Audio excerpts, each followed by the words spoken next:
So we're going to explore a range of assistive technology options within the context and principles of the SCERTS framework and the SCERTS model. So looking forward to that. Kirsteen did a session on this yesterday for our 10-week course that we run, and it was really good. Lots of great apps that I hadn't come across before. So lots of things to learn. So are you ready to go, Kirsteen? Yeah, I'm good, thanks. Yeah. Just to say that, Robert, video, we record this so we can make it available later on. So if you don't want to be seen in the video, you might want to switch your video off, which I will do in a minute. Okay. So, okay, Kirsteen, it's 4 o'clock. I'll hand over to you. Thanks. Right. Thanks, Craig. Yeah, a bit more of a challenge in the time frame I've got today. So hi, everyone. Thanks for joining us. We'll just dive straight in. So the SCERTS framework, for those of you that are maybe quite new to it, it's a comprehensive evidence-based framework that is designed to address the core challenges that are faced by children and individuals with autism spectrum conditions and related disabilities. And as well, it's supporting families. SCERTS is applicable across various settings, so it does include home, it's not just school, home and community as well. Provides specific guidelines for helping a child to become a competent and confident social communicator, while at the same time supporting challenges with emotional regulation that can sometimes interfere with learning and the development of their relationships. And then it provides guidelines for creating that positive and that supportive environment. And that's where we can help individuals to develop these essential social and emotional skills. So on the screen there, you will see the acronym, what it stands for. And really our role comes in as this transactional support stage. So we are there at all stages, and all stages are interconnected and interdependent, and hopefully today you'll see how these will all fit together. The poster on the right hand side from the National Autism Implementation Team have the key messages really, and hopefully today through this webinar you'll begin to see how we can really use assistive technology to support and maintain this predictable and this desirable environment. So we are going to look very briefly in the time we've got at some apps and software that can be used to support in creating this predictable and desirable environment that your learners need. And you will hear me say those words several times, so that's just word of warning. So why would we use technology? And you know, I thought about it and I looked at the presentation and thought, actually, is this slide in the right place? But I think it's important to start off with these transactional supports that you can see here. So we've got some QR codes that are displayed in the classroom, and then we've got ICT, we called it an ICT help book in the school that I worked in.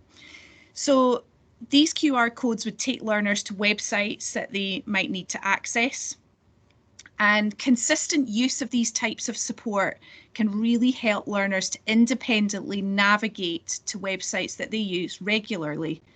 So this in itself is really part of a scaffolding of a predictable routine.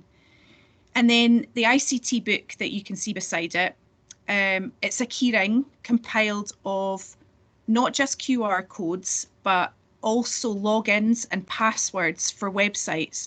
So each page had a picture of the website so that the pupils could match it up, what they were seeing on the screen to what they had on their keyring. And then, you know, it really helped that part of the process that could actually take lots of the time. So it was really speeding up the process, and it was really supporting that predictable routine for them, and at the same time being really empowering for them to become independent in a task that previously they might have been heavily reliant on adults' support with. So we saw this as, you know, as a really great way of speeding up the process of logging into those familiar sites. So this became part of a predictable environment, and it became desirable because the learners could see that they could actually just, you know, they could do it themselves. So hopefully through the use of assistive technology that you'll see today, you can see how you can empower your learners to become independent, which is what we are striving for. So the first thing I need to mention on here is that, these documents, it's got not for copying, and they are, they're very clear about this when you complete the training. And the model at the moment across Scotland is this 3-day training model. So you are provided with all these forms and master copies, but they're not for sharing unless you've been on the training. So the very first thing that you need to do when you are working with learners and using this framework is that you need to establish which communication stage are your learners at. Are they social partners? Are they language partners? Or are they conversational partners? And then the supports that will go in place are very much dependent once you've determined this communication stage. And so it's really important then that we do our observations very carefully. We check that, are they using these words and phrases? Are they able to use them with different partners in different contexts? And yeah, then once you've established that, then it's about writing that plan to support. So I've said here, low-tech visuals, then perhaps a communication device, maybe a communication app. And I've said low-tech visuals again, because they don't just disappear. So we start off by thinking about visuals because we know that they really support both communication and understanding. Now at the social partner stage, this might be in the form of concrete visuals. So it might be objects of reference, moving on to the photographic stage and then symbolic. And that might be, depending on your setting, it might be PCS through Boardmaker, it might be widget online, might be symbol sticks.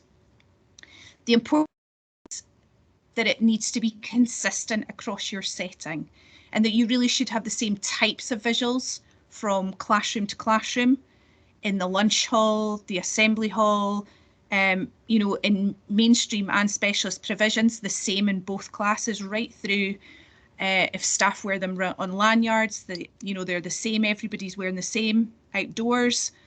And then obviously adding in an element of personalisation for individuals, because they might need that to ensure, that you are building on their foundation of a predictable environment.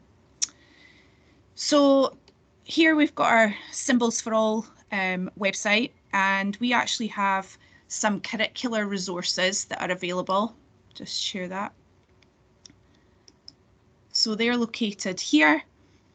We have Boardmaker resources and we have in-print resources. Now, if you have access to those on your device, so if you have an account, you can download those and you can edit them and personalise them. We've also got some PDFs available here. These are the same ones, but they are obviously just not editable. And in addition to that, we also have resources that we've made to go along with the Primary 1 book bug bag. So we've made communication supports here for each of the 3 books. We've got Big Mac symbols, we've got Go Talk symbols, so they can be used as they are. The Go Talk ones, we also often say that, they can be printed off and added, I quite often stick them in the back of the book and they're there, they can be folded out and used for modelling communication there. We also have this sounding board app that we've added in supports for. So I'm going to bring over my iPad and just share with you how we can have that. There we go. So if I open up sounding boards, this is a free app, and you'll see this is an example of one that goes with the 5 Bears, one of the current P1 stories. So you'll notice that it is not just naming words, it's not just nouns that we have on here, and that is deliberate to begin to encourage communication in short phrases, and we can do that by our modelling. Oh, sorry, Kirsteen, it's just to say the iPad hasn't mirrored through yet. Oh, how's that? That's it. Great. Perfect. Thanks, Craig. Yeah, so we've got our visuals there for the 5 bears. So we might be reading the page where it's stuck. So we might say, uh-oh, bear, stuck. So we've got, uh-oh, the bear's stuck. So we might say, you're right, the bear is stuck. So what we're going to do, Bear, help, friends. so the bear needs some help from his friends. So straight away, we're building up that language for more than just naming, more than just a request, that we're actually creating short phrases. I'll just hide that.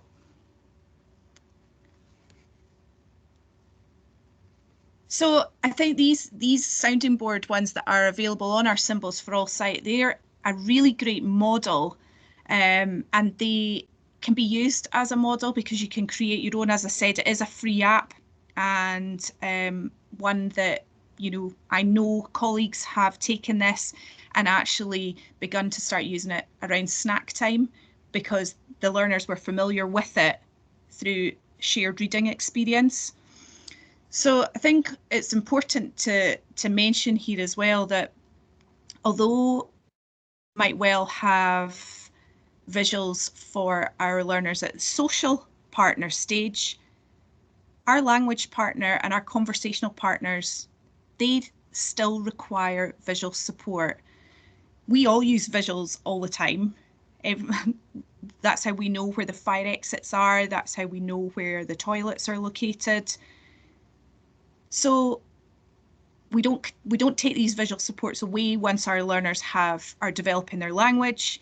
We just think about different ways in which we can use them. So often it can be at times required at times of dysregulation, and it can be really well supported through visuals, as long as we introduce this type of support at a time when the learner is regulated and calm. So if we think about that emotional regulation now, if we have our predictable routines in place, which are visually communicated within our settings, this of course helps to build up the relationships of trust that our learners have and we have with them. And again, we can use different types of symbol support. So these form part of our transactional supports in terms of emotional regulation, and again we model them to begin with, and as they become part of that consistent and predictable routine and our learners engage with them, they become part of their emotional regulation supports. So if we're thinking about this predictable environment, let's just have a look at this sort of routine that could be part of that. Just this over. So for example, a morning schedule. So this is Boardmaker. Good morning. So we've got our good morning. What are we going to do first? Oh, let's come out of that one.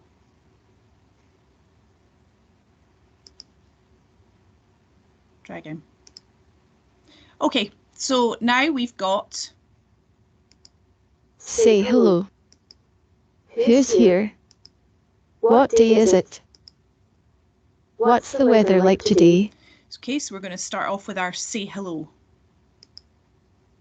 So we're giving our learners options.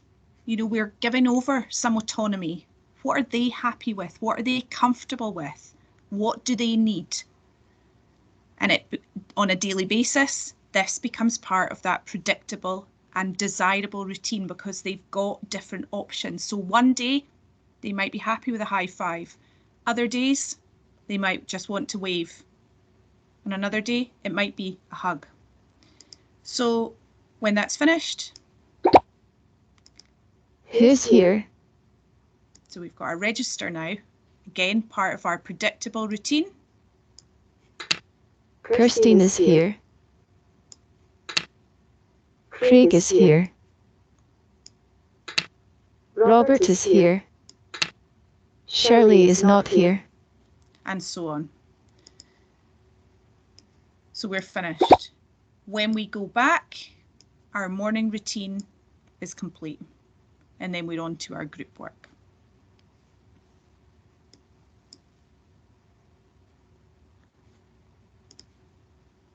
So, building up part of that predictable and desirable routine.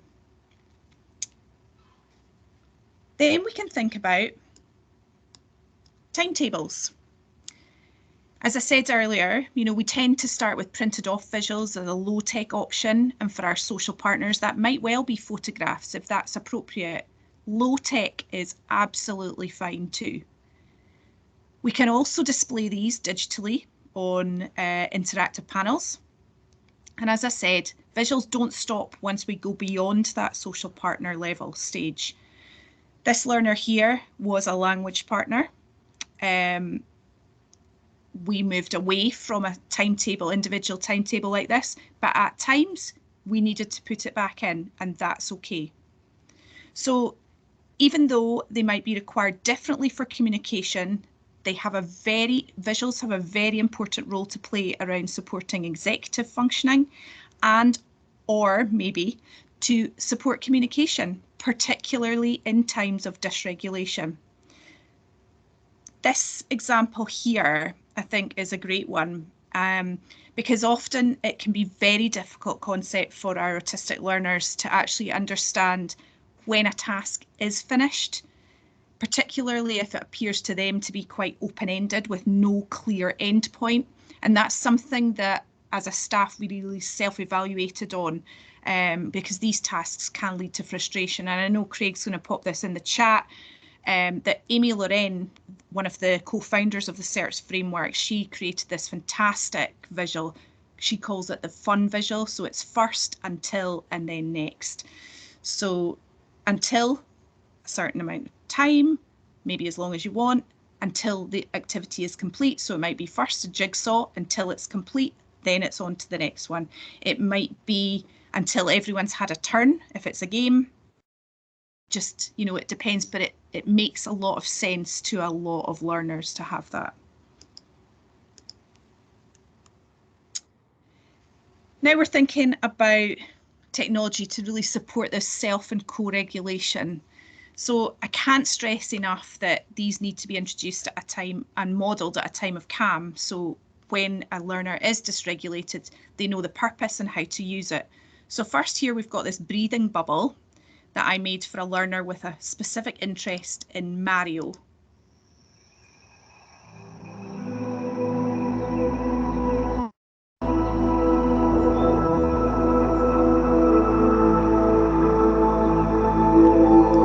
So just being conscious of time, I'm not going to continue playing that. The person that created it, her name is Erica Sandstrom, and her this is her Twitter handle, and all her instructions can be found on her bio. So lots of things there. The next one is the Sensory App House. Now these are apps on the iPad, and they are also available on desktops as well. So I'm just going to very quickly bring this one up. It's great that it's on multi-platform, this one, and just loads and loads of options and colours, quite desirable for a lot of learners. Lots of ways that you can bring in conversation and communication around colours, shape, movement. Can we catch the green one? The blue one's moving. Look at all the triangles. Lots and lots of ways for modelling, co-regulation, and then it becomes self-regulation tools if it's one that the learner likes and enjoys.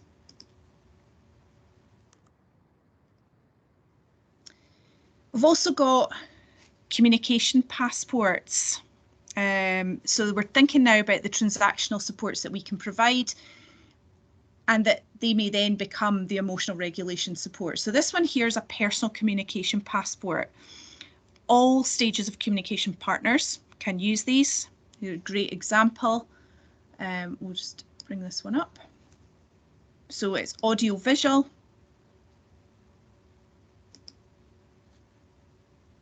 Is the sound going to play?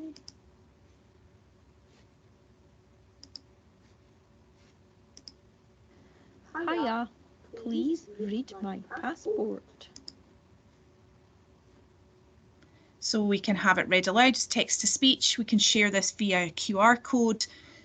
We can have a printed off version. And we've used some symbol supports in here as well. So good example there of, and another one that's been created, we used this in our SCERTS documents. This was the first page. They could easily be printed off and they remain even when there are changes in staffing. So sharing strengths and difficulties and support preferences for learners.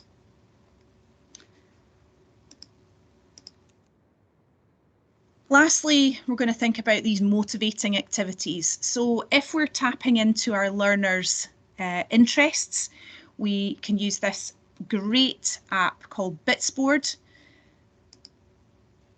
We'll just pop that full screen and go into Bitsboard. Got somebody who's really, they live near the beach and they are into visiting the beach a lot. So we can create, we use 6 bits. So this one is a spelling activity. Sand.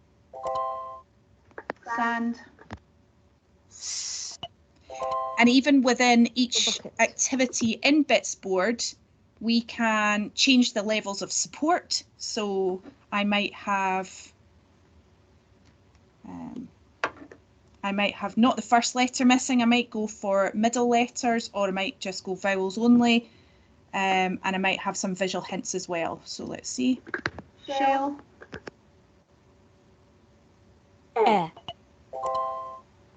Sand. What happens if I make a mistake? So it's telling me I get instant feedback.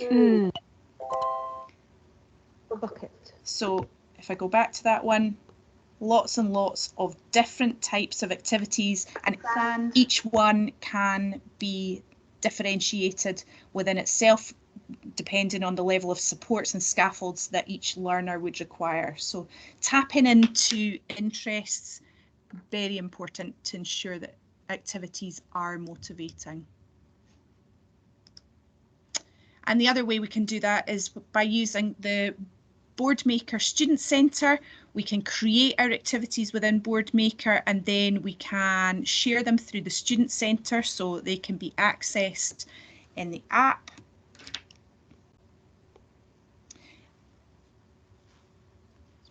Full screen.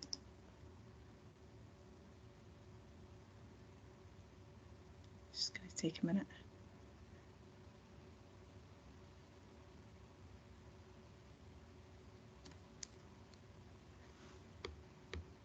Okay, so here's one for this learner who's interested in Mario. We've got a sorting and counting. One Mario. One Luigi. 2 Mario. 3 Mario. 2 Luigi. So really easy to share out with our learners. And to create these motivating activities. So let's put that down. So that was an absolutely whistle-stop tour of assistive technology to support the SCERTS implementation of the SCERTS framework. I just wonder if anybody's got any questions. Yeah, very interesting, Kirsteen. Lots of good ideas there. Yes, so if you have any questions, either put your hand up or put your mic on a video and feel free to ask Kirsteen if there's anything you'd like to know. I would say I've gone through that in 20 minutes, and you know that I presented yesterday for about an hour. So yeah, that's a starter for 10, I would say. Yeah. And you will get a copy of the video, of the recording. You'll get it sent out to you. And of course, all those resources that Kirsteen was showing are all available on the COL website, Books for All, Symbol, Book Bugs, lots of other things as well.